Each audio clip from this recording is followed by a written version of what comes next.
पड़ोशी साजिला चोर सांग सहित मिसी छुरी मुନରେ भयभीत କରି ପଡ଼ୋଶୀଙ୍କ ଘରେ କରିଥିଲା ଚୋରି। ଗତ 13 ତାରିଖ ସନ୍ଧ୍ୟା ସମୟରେ ନବରଙ୍ଗପୁର ସହର ଦାରୁବନ୍ଧ ସାହି ସରୋଜ କୁମାର ମହାନ୍ତିଙ୍କ ଘରେ କେହି ନଥିବା ବେଳେ ତାଙ୍କ ସ୍ତ୍ରୀଙ୍କୁ ହାତକଡ଼ ବାନ୍ଧି ଲୁଟ୍ ଘଟଣାର ପର୍ଦ୍ଦାଫାଶ କରିଛି ନବରଙ୍ଗପୁର ପୋଲିସ। ଏନେଇ ନବରଙ୍ଗପୁର ସ୍ଥିତ ପୋଲିସ ଜିଲ୍ଲା କାର୍ଯ୍ୟାଳୟରେ ଅନୁଷ୍ଠିତ ସାମ୍ବାଦିକ ସମ୍ମିଳନୀରେ ସୂଚନା ଦେଲେ ନବରଙ୍ଗପୁର ଏସ୍ପି ମିହିର କୁମାର ପଣ୍ଡା। ଏହି ଘଟଣାରେ ଡକାୟତିର ଶିକାର ହୋଇଥିବା ସରୋଜ କୁମାର ବେହେରାଙ୍କ ଘରଠାରୁ 4-5ଟି ଘର ପରେ ରହୁଥିବା ଲୋକ ହିଁ ସାଜିଲା ଡକାୟତ।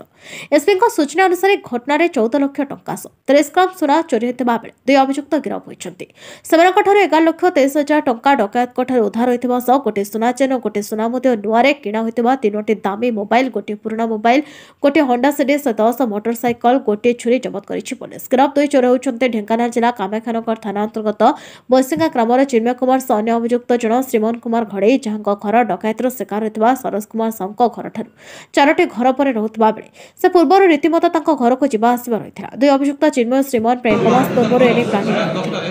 ଏବଂ ଚୋରି ସମୟରେ ଧରାପଡ଼ିବା ଭୟରେ ଡକାୟତ କରିବା ବେଳେ ମୋବାଇଲ ସାଥିରେ ନେଇନଥିଲେ। ତେଣୁ ପୋଲିସକୁ ଘଟଣାର ତଦନ୍ତ କରିବାରେ ଅସୁବିଧା ସୃଷ୍ଟି ହୋଇଥିଲା। ତେଣୁ ପୁରୁଣା ଶୈଳୀରେ ପୋଲିସ ତଦନ୍ତ ଆରମ୍ଭ କରିଥିଲା ଏବଂ ଏନେଇ ପ୍ରାୟ 200 ଜଣଙ୍କୁ ପଚରାଉଚରା କରିଥିବା ଏସ୍ପି ପ୍ରେସମିଟ୍ରେ ସୂଚନା ଦେଇଛନ୍ତି। ଚୋରି ହୋଇଥିବା 14 ଲକ୍ଷ ଟଙ୍କା ମଧ୍ୟରେ ଉଭୟ 7 ଲକ୍ଷ ଟଙ୍କା ଲେଖାଏଁ ବାଣ୍ଟିଥିଲେ। ସେଥିମଧ୍ୟରୁ 50,000 ଟଙ୍କା ଫାଇନାନ୍ସ ଋଣ ସୁଝିଥିବା ବେଳେ 1,57,000 ଟଙ୍କା ଖର୍ଚ୍ଚ କରିଛି। 3ଟି ସ୍ମାର୍ଟଫୋନ୍ କିଣିଥିଲେ। ଚୋରି ହୋଇଥିବା ସବୁ ସୁନାକୁ ପୋଲିସ ଉଦ୍ଧାର କରିଛି। गत जनवरी 13 तारिख रे संध्या समय गोटे रबरी इनसीडेंट होता नवरंगपुर टाउन रे संध्या पखापाखि 6:15 समय आमर जड़े ये बिजनेसमैन अच्छा सरोज कुमार महांती बोली घर को अनुपस्थित समय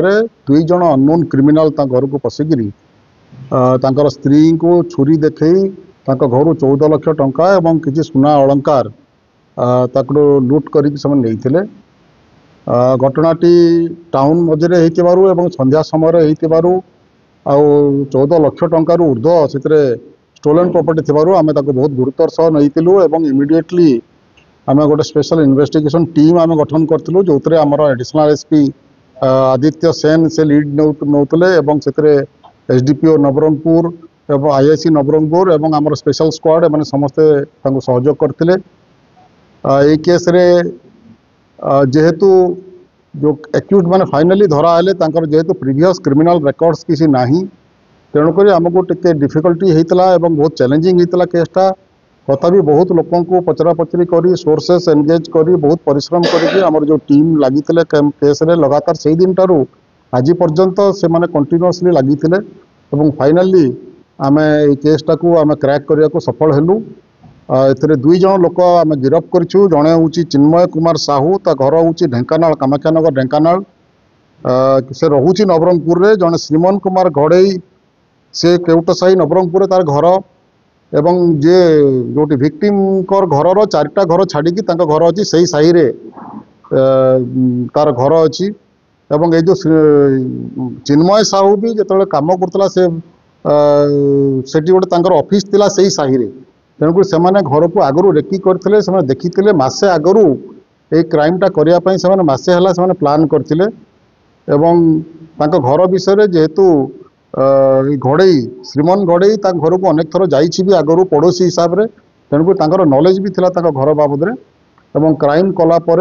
से जो 14 लक्ष टंका लुट करते 7-7 लक्ष 2 जन भाग करके पाखु आम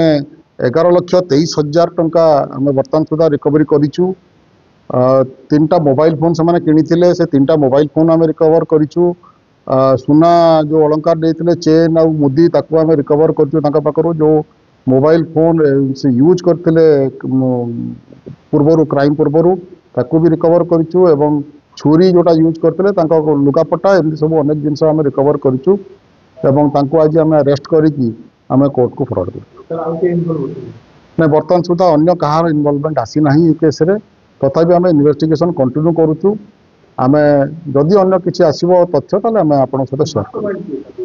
2 जन एक मास्टरमाइंड श्रीमोहन कुमार घड़ई जेहेतु घर पाखे 3-4टा घर छाड़ी अच्छे घर पाखे घर को से जास भी करनेक थर ताकू भी आम मास्टरमाइंड कहले चलो किंतु चिन्मय कुमार साहू भी साही रे तार ऑफिस आगु थिला 2 जन मिसिकी प्लान करी क्रामटी कर प्राय मसे आगु प्लान करते क्राइम करने। Thank you. 13 तारिख दिन आम घर जो चोरी होता आज आम एसपी साहेब डकई एसपी तत्वावधान आईएस चेष्टार मोर चोरी होता सुना और टंका सब रिकवरी कर मत हैंड आउट कले तेणु मु पुलिस प्रशासन को धन्यवाद ज्ञापन कर चोरी आम घर होता पुलिस प्रशासन तरफ इन्वेस्टिगेशन आम खूब शीघ्र से पैसा और सुना रिकवरी कलु आ मत पुलिस प्रशासन तरफ मिल पुलिस प्रशासन को धन्यवाद ज्ञापन कर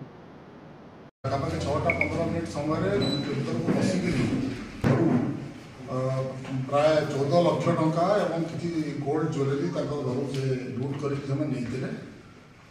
मोटरसाइकिल से फेरार होते यहाँ संध्या समय टाउन आपण भी आपको पचार गोटे पुलिस गोटे चैलेंजिंग केस हम बोली आम भी एक्सेप्ट करूँ because it was a challenge सेमती भी सब केस आम गोटे चैलेंज आउ केस रे आम इमिडिएटली गोटे स्पेशल इन्वेस्टिगेशन टीम आम गठन करूँ जो नेतृत्व नहीं आमर एडिशनल एसपी आदित्य सेन आमर एसडीपीओ एमाने प्लान करी क्राइमटा कले आम इन्वेस्टिगेशन जो चलला से बर्तमान रिकवरी प्राय 11,23,000 टका अलरेडी रिकवर